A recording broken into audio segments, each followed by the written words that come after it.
Bonsoir et bienvenue sur la chaîne Le Culte du Dé. Alors aujourd'hui une vidéo intimiste comme d'habitude. Je vais vous parler du jeu Horror Arkham, le jeu de cartes, et je vais vous présenter le deuxième paquet de la campagne Le Cercle Brisé. Donc ce paquet, le Salaire du Péché. C'est donc le quatrième scénario, alors quatrième et demi, puisqu'il y a le petit prologue dans la boîte de luxe, la boîte de départ de campagne. Le Salaire du Péché avec une très belle illustration, mais c'est pas une carte qui est dans le paquet, donc je dois vous dire que je ne me souviens pas si nous l'avons déjà, cette illustration, ou si elle va arriver peut-être dans le futur. Le Salaire du Péché. Alors, dans ce scénario, rapidement, sans vous dévoiler l'histoire, nous allons partir à la poursuite des morts. Donc on voit ici des investigateurs qui sont dans un cimetière. Et vous allez avoir donc un petit paquet spécial de rencontres qui est un paquet de spectres. Et le but de ce scénario va être de libérer en fait des âmes en peine de différentes façons pour pouvoir faire avancer l'histoire. Et on voit ici donc l'intrigue, c'est le pendu. Toujours voilà, ces illustrations un petit peu particulières sur la partie gauche. Donc on a tout un tas de lieux, je ne vais pas vous les détailler puisque c'est vraiment la surprise du jeu. Donc on voit encore une fois les tombes des hérétiques. Qu'est-ce que je peux vous montrer quand même? Pouf, pouf, pouf. Voilà, on va avoir des problèmes. On va voir le châtiment en carte menace. Une carte assez spéciale, le poids du passé. Vous voyez, on a une espèce de, comme ça, de ciel de vapeur. Et puis on a des corps qui montent ou qui descendent. Et enfin, lumière sépulcrale. Donc moi qui habite juste à côté du Père-Lachaise, voilà, ça ressemble un petit peu, enfin c'est complètement un mausolée, d'ailleurs on en a pas mal au Père-Lachaise comme ça, de ce type, des petits mausolées, qui étaient construits par des familles pour enterrer leurs morts. Et enfin, dernière illustration, c'est promis, le fléau des vivants, avec une jeune femme qui, ma foi, est bien mal entourée. Voilà, donc ça c'était pour le scénario, et donc vous avez un certain nombre de cartes comme ceci, qui sont des ennemis, des hérétiques, et vous allez à chaque fois avoir une façon... alors est-ce que c'est toujours la même? Ouais, c'est toujours la même, on fait une discussion en dépensant des indices, et ensuite on va avoir une espèce de petite mission pour réussir à libérer l'âme en question et gagner ainsi des points de victoire. Voilà, ça c'était pour le scénario, donc le salaire du péché. Maintenant, comme d'habitude, on va passer... Alors, je ne vais pas dire expertise, parce que j'ai vraiment pas le niveau pour être un expert de ce jeu, mais en tout cas, on va passer en revue les cartes de deck. On a également cette carte-là qui est un peu spéciale, toile spectrale, donc qui est sûrement reliée au scénario, mais c'est évident puisqu'il y a le petit icône.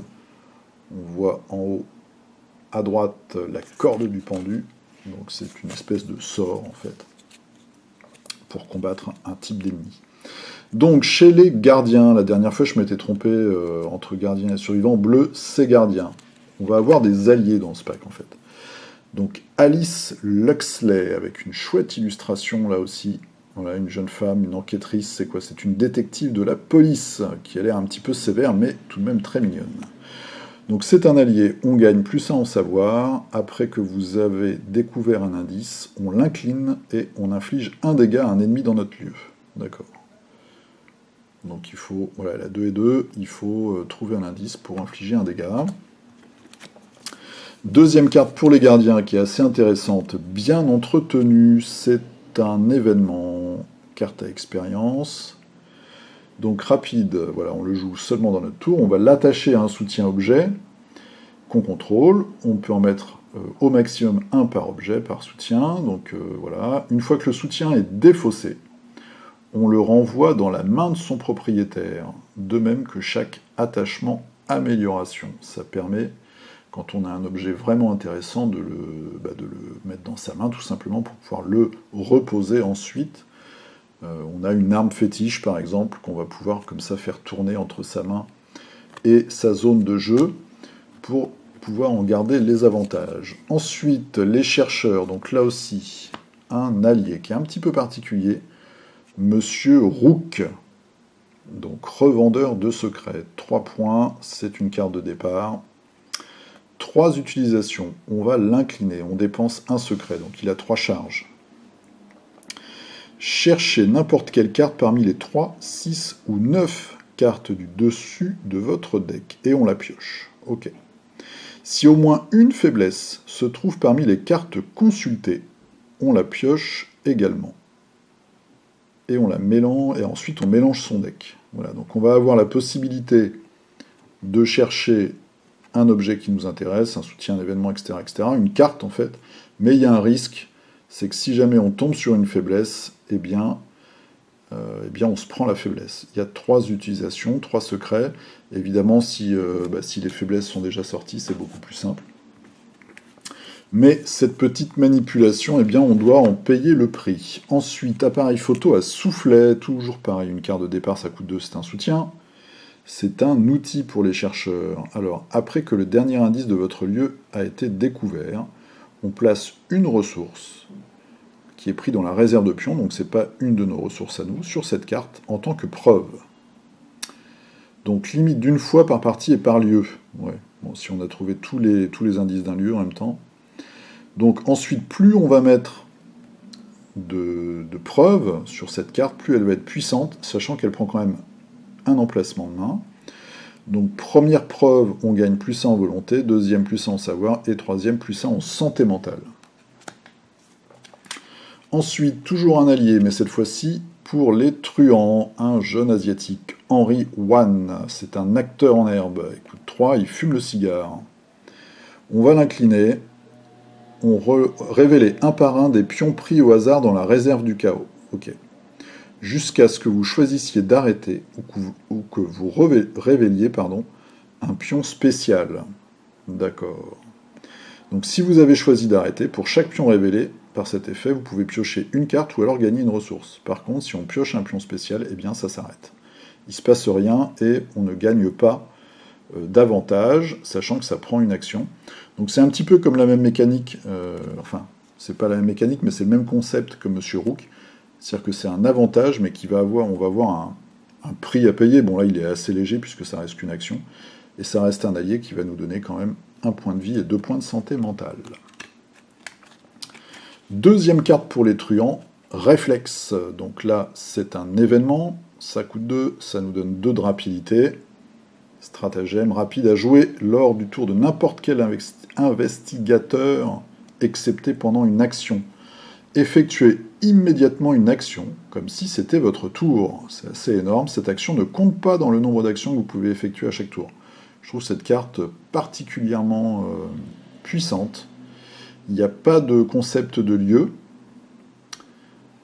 donc ça peut permettre, je sais pas moi, de défendre un de ses alliés contre une attaque, ce genre de choses. C'est vraiment pas mal. Ça coûte que 2 en plus. Et il y a 2 icônes de rapidité. Pour les mystiques, un nouveau sort, l'atrophie. Ça coûte 2. Voilà, une illustration un peu moins fantaisiste que la dernière fois où on avait vu une espèce de gros diable. Là, c'est juste un cadavre, c'est quand même un peu plus Lovecraftien. Combattre. Donc on va utiliser la volonté à la place de la force. Si un symbole, crâne, cultiste, tablette ou ancien est révélé lors de cette attaque, l'ennemi perd -1 combat et -1 évasion pour le reste du tour, jusqu'à un minimum de 1. Ok, donc on combat, on lui fait des dégâts, et si jamais on tombe sur un pion spécial, on va lui mettre un malus de combat et d'évasion. Ça, c'est plutôt pas mal. Hein. Donc on va vraiment essayer de l'affaiblir. Ensuite, une très belle carte, je trouve, 6e sens, c'est là aussi un sort, donc 2 nouveaux sorts pour les mystiques. C'est une illustration de Brian Valenzuela. 6e sens, donc ça coûte 3, enquêter. Cette enquête utilise la volonté à la place du savoir. Si un symbole, donc les 4 de tout à l'heure, est révélé lors de ce test, vous avez le droit de choisir un lieu révélé connexe à votre lieu. Vous enquêtez désormais comme si vous étiez dans le lieu choisi à la place du vôtre. Vous avez le droit d'utiliser l'une ou l'autre des valeurs occultes. C'est assez terrible ça. On peut se mettre dans un lieu qui a une petite valeur occulte, et ça nous permet d'aller enquêter dans le lieu d'à côté. Par exemple, on est dans un lieu à 2, et on va enquêter dans un lieu à 4, par exemple. Surtout que là, ça s'adresse aux mystiques, et ça utilise la volonté. Donc ça rend les mystiques potentiellement de bons enquêteurs, et puis des enquêteurs assez tricky. On va finir par les survivants. Alors, les survivants. Partir perdant, ouais, j'aime bien cette carte. Soutien, donc on voit le pauvre gars qui a un gros monstre, là, plein de tentacules, et qui essaye de recharger son flingue. Alors on va se coller un malus. C'est un talent. Quand vous initiez un test de compétence, on incline partir perdant. On augmente de 2 la difficulté de ce test. Et on gagne 2 ressources ou on pioche une carte. Donc toujours un peu le même concept, c'est-à-dire on tente quelque chose mais ça a un prix. Donc ça j'aime bien, ça colle bien avec l'univers et avec le jeu, je trouve. Et enfin, dernière carte, le ventre de la bête. J'aime pas trop l'illustration, je trouve que le cultiste est un petit peu ridicule. C'est un événement, ça coûte 1, ça a 2 icônes, c'est un stratagème rapide, à jouer après avoir réussi à échapper à un ennemi avec une différence de 2 ou plus, donc on retrouve un peu le concept du 2 ou plus, et on va découvrir un indice dans le lieu de cet ennemi. Donc on lui échappe, et on chope un indice en même temps, ce qui est assez amusant. C'est pour ça qu'il est furieux en fait, on s'est échappé, on voit ici les menottes là ensanglantées, et en même temps on lui a piqué un indice. C'est pas mal, c'est assez rigolo. Et sûrement assez efficace avec certains personnages. Voilà, c'était la rapide présentation de ce pack de cartes. Donc toujours de chouettes illustrations, un petit peu moins flamboyantes, je vais dire, que la dernière fois. Mais il y a de bonnes cartes, j'aime bien celle-ci. Je suis assez charmé par cette Alice Luxley. Donc voilà, et puis un scénario qui a l'air assez intéressant, où on va essayer d'aider des âmes en peine. Je vous dis à bientôt, ou dans un certain temps, je fais un peu moins de vidéos en ce moment, mais vous pouvez me retrouver sur la chaîne de Mussino, donc Je Découvre, pour l'émission bi-hebdomadaire La Voix des Jeux, avec l'ami Mathieu également. Donc cette semaine, on a reçu vendredi Frédéric Henry, qui nous a parlé des Kickstarter, un petit peu du business et de Batman. Batman, moi je devais le recevoir aujourd'hui, mais grâce à une maladresse de la poste, j'irai sûrement le choper demain ou peut-être début de semaine prochaine. Je vous ferai pas forcément d'unboxing parce qu'il y en a déjà plein sur internet, mais je verrai peut-être vous parler du mode versus ou d'une boîte particulière. Je me suis mis à la peinture de Hellboy en même temps que la peinture de Claustrophobia et Shadows of Brimstone. Voilà. Donc tout ça n'avance pas très vite. Mais je reviendrai pour vous faire des vidéos, vous inquiétez pas. Je vous souhaite une très bonne nuit, portez-vous bien, jouez bien, et je vous dis à la prochaine. Salut!